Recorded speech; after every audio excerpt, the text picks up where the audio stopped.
Thank you for joining us for this episode of Bloodhound Pix. And with, yeah, thank you. With Kyle and myself, we have Hansi, who is the director of the documentary All Hail the Popcorn King, based on George Lansdale, the famous writer, and as it's phrased, the most well-known unknown author in the doc. Champion mojo storyteller. Yeah. Yes.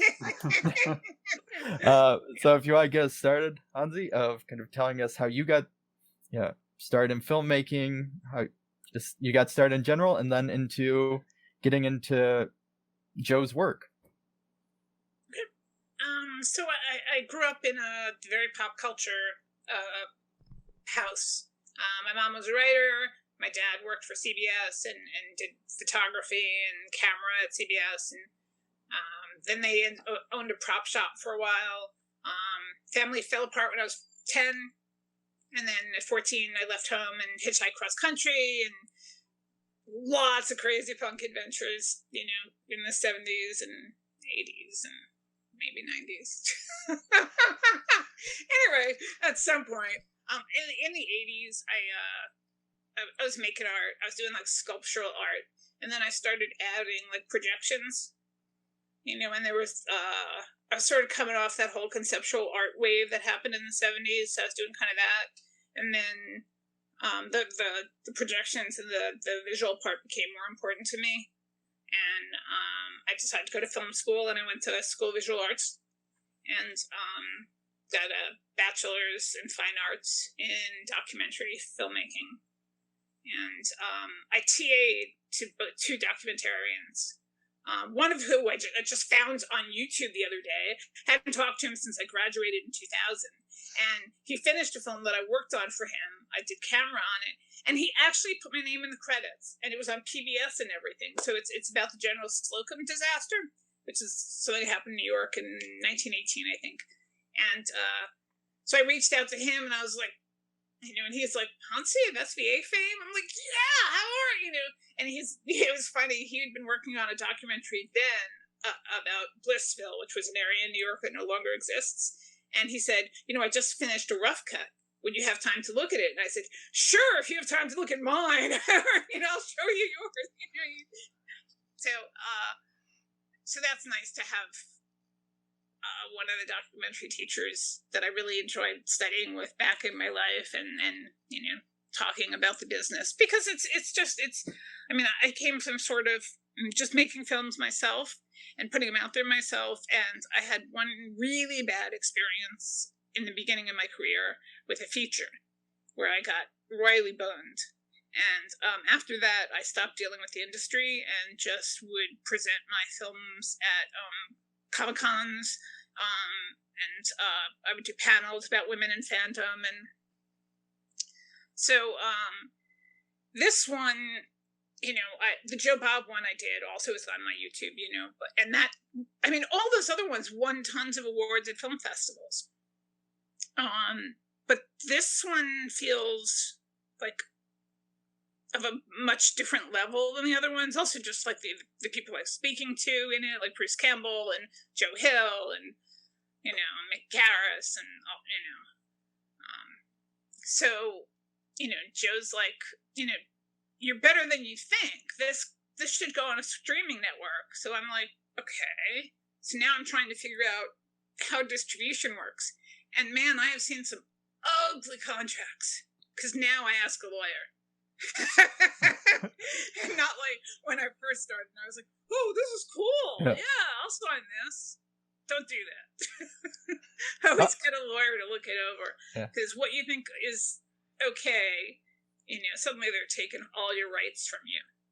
Yeah, I think that's a great thing to kind of, before we get into it, more about the project itself, of, since you mentioned it, kind of talking about getting a film in modern day, because while it's, in a way, it's easier because of streaming sites than it was 20 years ago, kind of, but there is so many catches and loopholes and things that are written in the fine print that people don't realize with what was it? We talked with, or 10 years ago, you could make all your money back on DVD sales or things like that. Well, maybe a little bit more. But nowadays, because of that, it's really, a lot of these companies will pay you one little lump sum, and that's basically it. Then they get all of the rights, and they, there's stuff like that. And so I'd love to kind of hear about the distribution. It's really complicated, and I had an offer for streaming, but I checked it out and there really wouldn't have been any money in it. So I was like, okay, I really like those people, but I can't do it for free, Mm-hmm. And then there was another one who sent me like a 23-page licensing agreement, which basically gave them the right to re-edit, rename, change the music, like literally, like it was their film now. And I was like, yeah, no, sorry. And, I'm just trying to find a distributor who will give me a fair deal, but you can't go directly to a streaming network. You have to go through a distributor.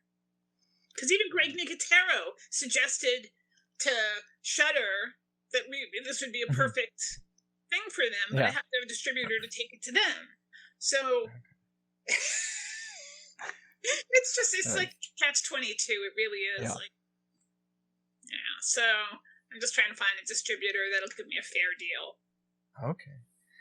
No, makes perfect sense. It's great advice to kind of anybody that's listening that wants to make a movie of their own or is looking for distribution to get it out there. The trick is, it's like people want it so bad, they will believe, the salesperson for the distribution or whatever company it is, licensing, which is what happened on my first film. I wanted the film to get out there so bad that I made a bad agreement and thought the person, because I liked them, would be fair.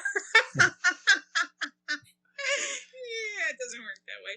It's a really hard business. I think like the music industry, it's one of those industries where you really just have to everything has to go through a lawyer. Mm-hmm. Okay. And so I guess getting into it itself, the documentary is All Hail the Popcorn King, which is a throwback to one of Joe Bob's works that is highly featured in it. The Joe Lansdale. Oh, yep. Joe R. Lansdale. Joe's confused. Yeah. But it's a throwback to one of his works, the Drive-In, which is highly featured. I love it, but kind of, I guess we were talking beforehand about getting into Joe R. Lansdale and how each person has in the documentary. You really talk about there are a large group, and I was one of them that got in because of Bubba ho-tep. Oh, sure. Because of Bruce Campbell, but then I know there's a whole different group because he approaches so many different genres that come in through his westerns and so on and so forth. So how did you really get into his work? And well, I found him in that first wave of splatterpunk in the 80s. I think it was probably Silver Scream, with David Scow edited, and it had a Mick Garris short story, it had a Joe Lansdale short story. I think I still have my copy. So, and then after that, I just always looked for his name, and I've read a lot of his work, but I haven't by any means read all of his work, and by the end of this year, there's going to be 25 new books. So, I got a shelf of stuff out of his I haven't read yet, but Drive-In, The Magic Wagon,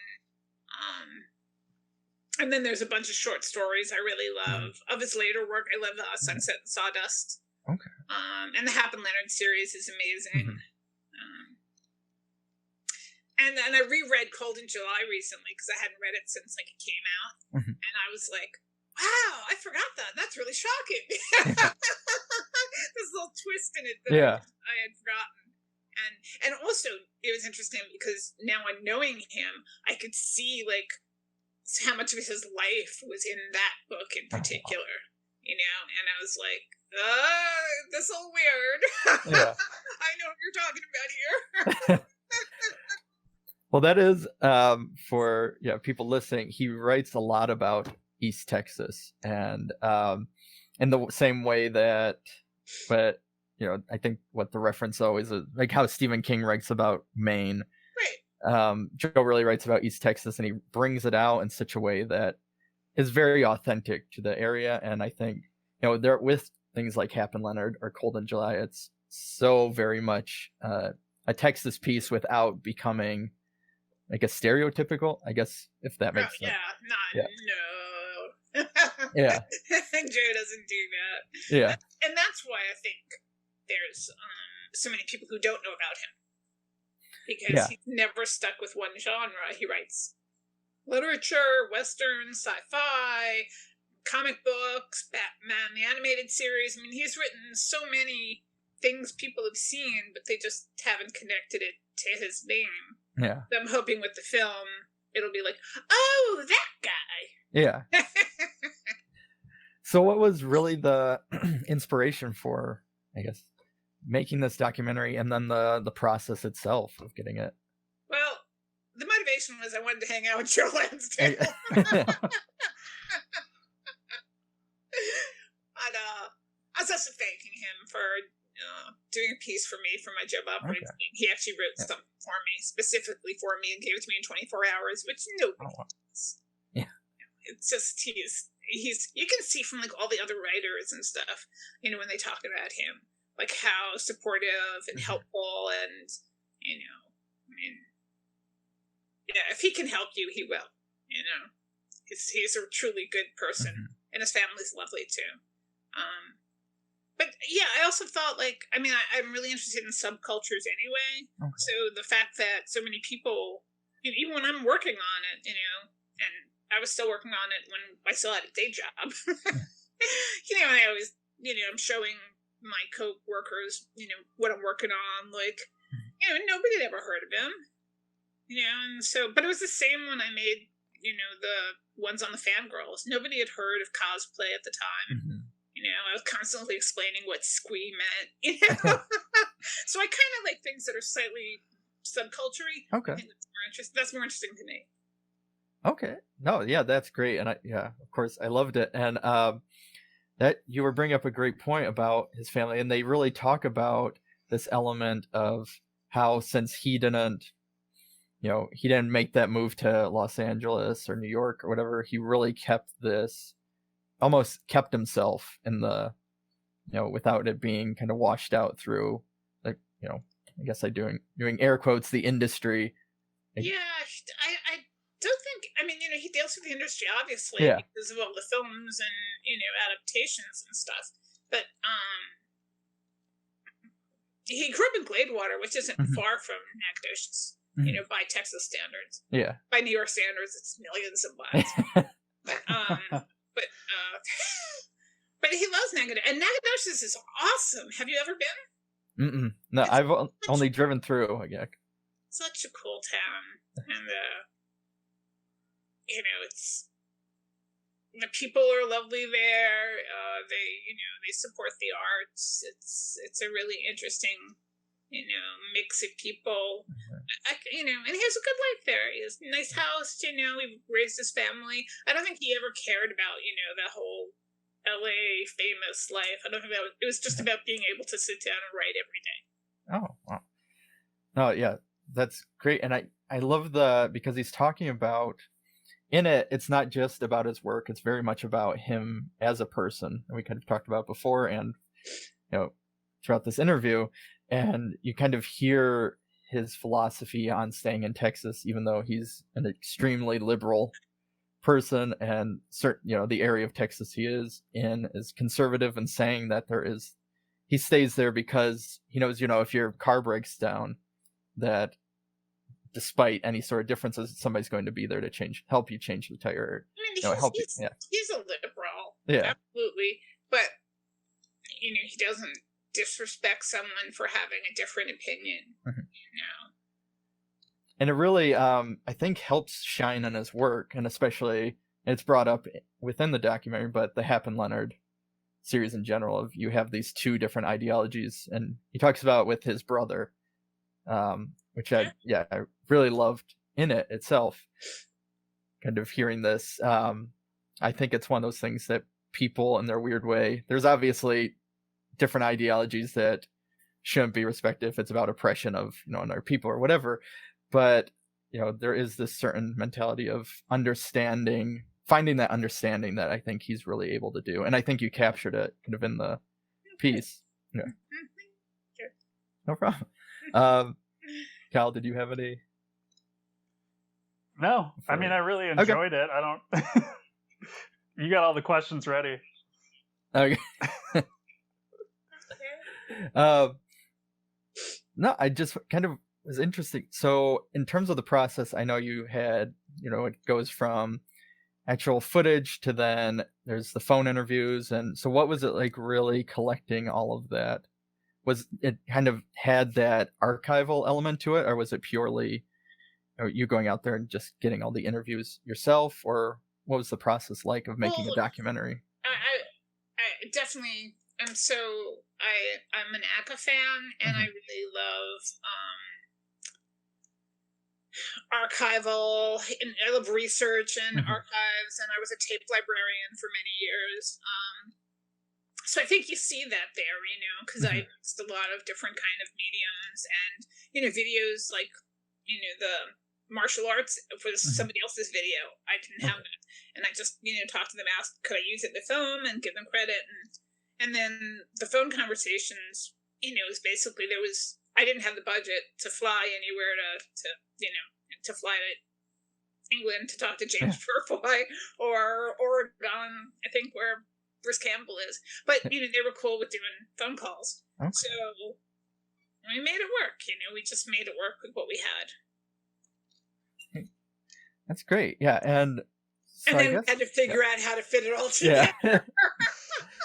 And that's always, that's actually something that we haven't really talked about on this podcast yet, because we've looked so much at narrative, but with, making a documentary film, you are creating a narrative as well.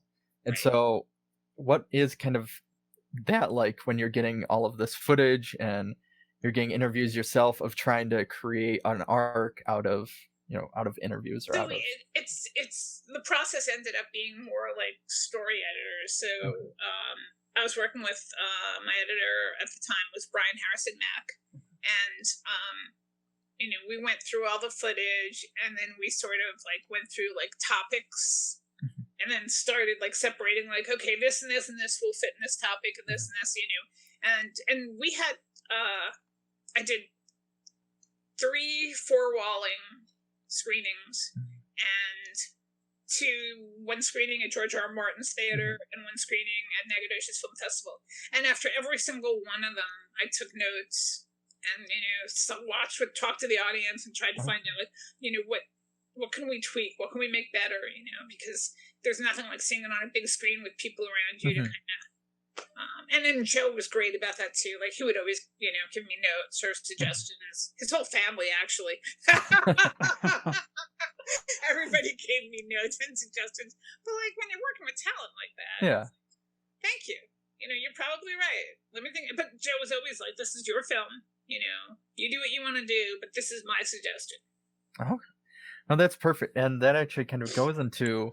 I think there's this mentality sometimes, and I know we've talked about it before, where when you're first, if somebody's first starting out or whatever, where if they're making their own project, it becomes very personal, in the sense that, they either don't want to do, the kind of testing screenings, or they're feeling, that it's theirs and they know what's best for it. And it's really that film is this collaboration in a way. And so it's interesting. Well, really. I think, I have no problem, looking at something, someone gives a suggestion, looking at it, and then, I might decide like, no, you're wrong. I like it like this. Or like, oh, that's a really clever idea, and I see that now, and that's, I don't have a problem with that. That's, I'm not, I don't know. Yeah, no problem with that. Yeah. I have more problem with, like, when someone writes a critique, and, talks about it sort of unfairly without, really kind of getting the concept, of what it is, that it's not like a regular documentary. This is something different and should be viewed as something different. And it's an homage to drive-ins. Yeah. And to westerns. And to popcorn. Yeah. There's a whole discussion on popcorn, a very specific type of popcorn. Yeah. Karen's popcorn. Yeah, and the animation we had, I got this incredible CGI generalist who, like, senior lead generalist at Lucas, a friend of mine, Yoshi Vu, and he and Daniel Keelis, the Marvel artist, did that whole drive-in animation, you know, and I couldn't believe they did that for me. I mean, it was, you know, so perfect, and I loved it, and it was so kind to them. But a lot of people, you know, helped out once they heard it was about Joe, like Alex McVeigh, the guy who did the poster. Okay. You know, people, like, you know, came to me and said, "What can I do? Can I help? Can I do anything?" Oh wow, yeah. No, it seems like it really brought out a ton of people, and of course we've already mentioned this, but that are willing to just talk so highly of him. And I think he, you know, as I know Kyle and I were speaking about this when he was able to watch the documentary of this, you know, that there was Bubba Ho-tep, and then now there's almost been this really big, you know, surgence of Lansdale's work starting to get adaptations with Cold in July, and then the Hap and Leonard series, and well, so Hap and Leonard and Cold in July were done by the same people. Right, and then Coscarelli did Bubba Ho-tep and Incident on Off a Mountain Road for Masters of Horror. So, like, I think, you know, certain people really get Joe, and they get, you know, but, like, Joe was on the set every day for Hap and Leonard different season, you know, to help, and, you know, so he's involved. Everything's been optioned as far as I know, like, the drive-in's been optioned, Magic Wagon, but I think people just haven't figured out how to make them. Yeah, I was. That is one thing that I was trying to figure out because of something like the drive-in. How do you? I would love to make that movie if I had the budget. That would be so much fun. But I don't know if it's in my wheelhouse. You know, but I would love to be involved with it. Yeah. You know? No, it'd be amazing. Yeah, it's one of those where you just have to really figure it out. Yeah. I mean, it's so like life right now. Yeah. Joe was like kidding on Twitter, and he's like, you know, we're just waiting for the asteroid at this point. Yeah. No, it's been great. So I guess kind of going with that. Here, let me go over my note of. Before we move forward, Kyle, do you have of your question? No, I was gonna say I really like the documentary, and I feel like I'm the least knowledgeable of Lansdale, so it's been good. I mean, like, I watched that, and then I ordered some of his books. I'm reading The Drive-In right now, so so it's a success in that way, which I hope, you know, other people see it, and that's kind of, you know, the effect. It has been absolutely. Even some of the reviews, like, they started saying, you know, I never heard of Joe Lansdale, you know, and then they, you know, after they finish the doc, they're ordering some of his books. Yeah. You know? So going with, I guess, that, what would you suggest? I know Joe has said the burrows. I saw somewhere on Twitter somebody mentioning if I was to start with you know, one of his books, which one do I start? And he even replied saying the burrows. But what would you say for people listening if they want to get into him through a movie or his actual written work? I mean, it so depends on the person, you know, because he's written. I mean, the thing is, all of Joe's work is in his voice, which I think is really masterful. That, like, even when he, you know, emails me or something, it's the same voice that he writes both nonfiction and fiction. Okay. You know, so he's managed to get that singular voice. But I'd say, you know, for people, you know, maybe read one of his short stories first. You know, because there's a lot of crazy short stories. And, you know, there's so many anthologies, and But do you like westerns? Do you like historical, more literature ones? Do you like mysteries? Do you know? I mean, he's always sort of got this kind of funny side to it too that is kind of unique. This right? Yeah. While saying something powerful, he's also like being funny and also like ripping your guts out. I don't know how he does it all at once. Yeah. That's been the true thing. I know that was I think when I first watched Bubba Ho-tep, that was the whole, because it was marketed because of as I was mentioning before we start recording, of being from Michigan and being a big Bruce Campbell fan, because obviously he's from Michigan and all of that. But and I guess you're supposed to be a fan of him if you're from. No, I mean he is. Bruce. I mean, my God, the guy's awesome. But but I remember it initially being marketed as it's gonna be this is gonna be like the next Evil Dead, this very kooky, high energy, or the top, and then watching Bubba Ho-tep. That's not that. No, it's like this whole meditation on aging, and there are hilarious moments within it, but it's also incredibly heartfelt. That I think it took me, as much as I liked it when I was younger, it took me getting older too to be like, oh, this really hits me now in a certain thing that even Evil Dead doesn't necessarily hit me in. Yeah, I mean that Elvis could be forgotten in an old age home, somewhere, and with cancer on his penis. Yeah. And then Ossie Davis as JFK is like it's it's sort of like Hap and Leonard-ish in that way. Yeah. Like these, but they team up and they're heroic, Exactly. For anybody that hasn't seen, read the book or the movie, I suggest highly checking it out. So as we're, I guess, kind of wrapping up and really talking about this amazing documentary, I'd love to kind of hear, how people can help really promote this more, and what your plans are for the future, what you're working on, how can people find you, and so I'm Squee Projects. So I'm at Squee Projects on Twitter, Squee Projects LLC on Instagram. I have a page for the Lansdale documentary and a page for Squee Projects on Facebook. And then I have a website. It's https squeeprojects.com. And I post all the reviews and stuff there. There's also merch, people can buy to support the film. I have some great shirts. One of them is the character names. It's like Elvis and Jim Bob and Leonard. And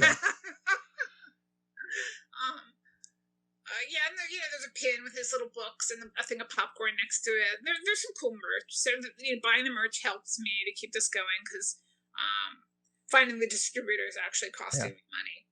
And I have an editor right now that I'm paying to put the DVD together. Okay. Because we did a DVD for the people who supported the film in the beginning, and we're trying to get that done.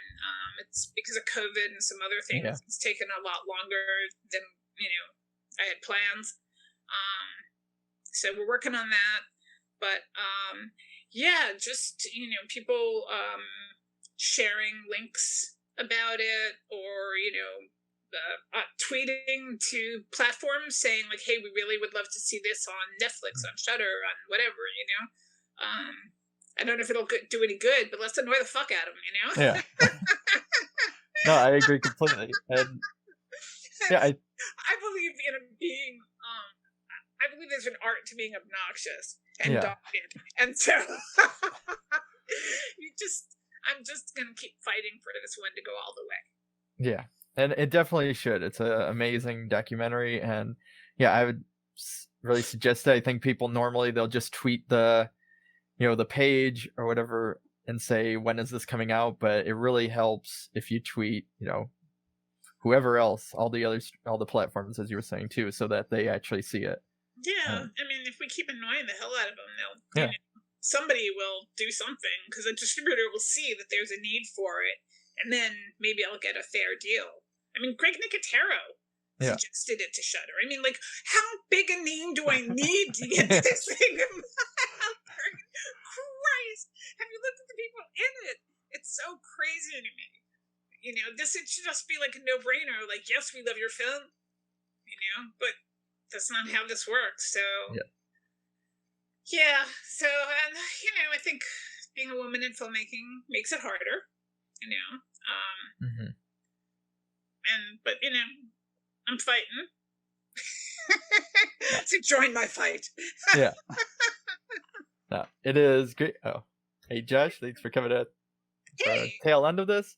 But yeah, it's been amazing having you, and yeah, I suggest everybody tweet, and I loved watching it, and it definitely made me want to return to his work and read some of the other stuff that I had on. What's your favorite that you've read so far? I'm a big Draheim fan. I like the Happen Laird series, and then I would agree with I got started because, you know, of the movie Bubba ho-tep, but I got started in his writing with his short stories, and there's that collection of his that I think the first thing I actually read of his was I can't think of the title, Godzilla. Oh yeah. But there's one also, isn't it? Gamera is an asshole. Yeah. He's really funny, and if you go to his website, The Orbit, he always has a short story there to read, and you can read about, you know, he's won like dozens of awards, Edgars, and all sorts of, you know, and his wife started the Horror Writers Association. You know, back in the day when it was, you know, you had to mail stuff. Yeah. You know? So like, I mean, they are, you know, they've really done a lot for the community. So I think, you know, honoring them, you know, with this film is being a good artist. Yeah. No, I agree completely. And thank you so much for joining us today. And my pleasure. Thank you. And if you need any, you know, photos or anything for this, just let me know and I'll send you whatever you need. Okay. Yeah. We'll send you an email through Kyle. Yeah, we'll send you an email. You know where to find me. Yeah. Yes. Okay. Thanks so much. Thank you so much. Take care. Bloodhound Pix podcast is part of the Morbidly Beautiful Podcast Network. Produced by Josh Lee, Craig Drum, and Kyle Hintz. Music by Raymond Seed. Editing by Kyle Hintz.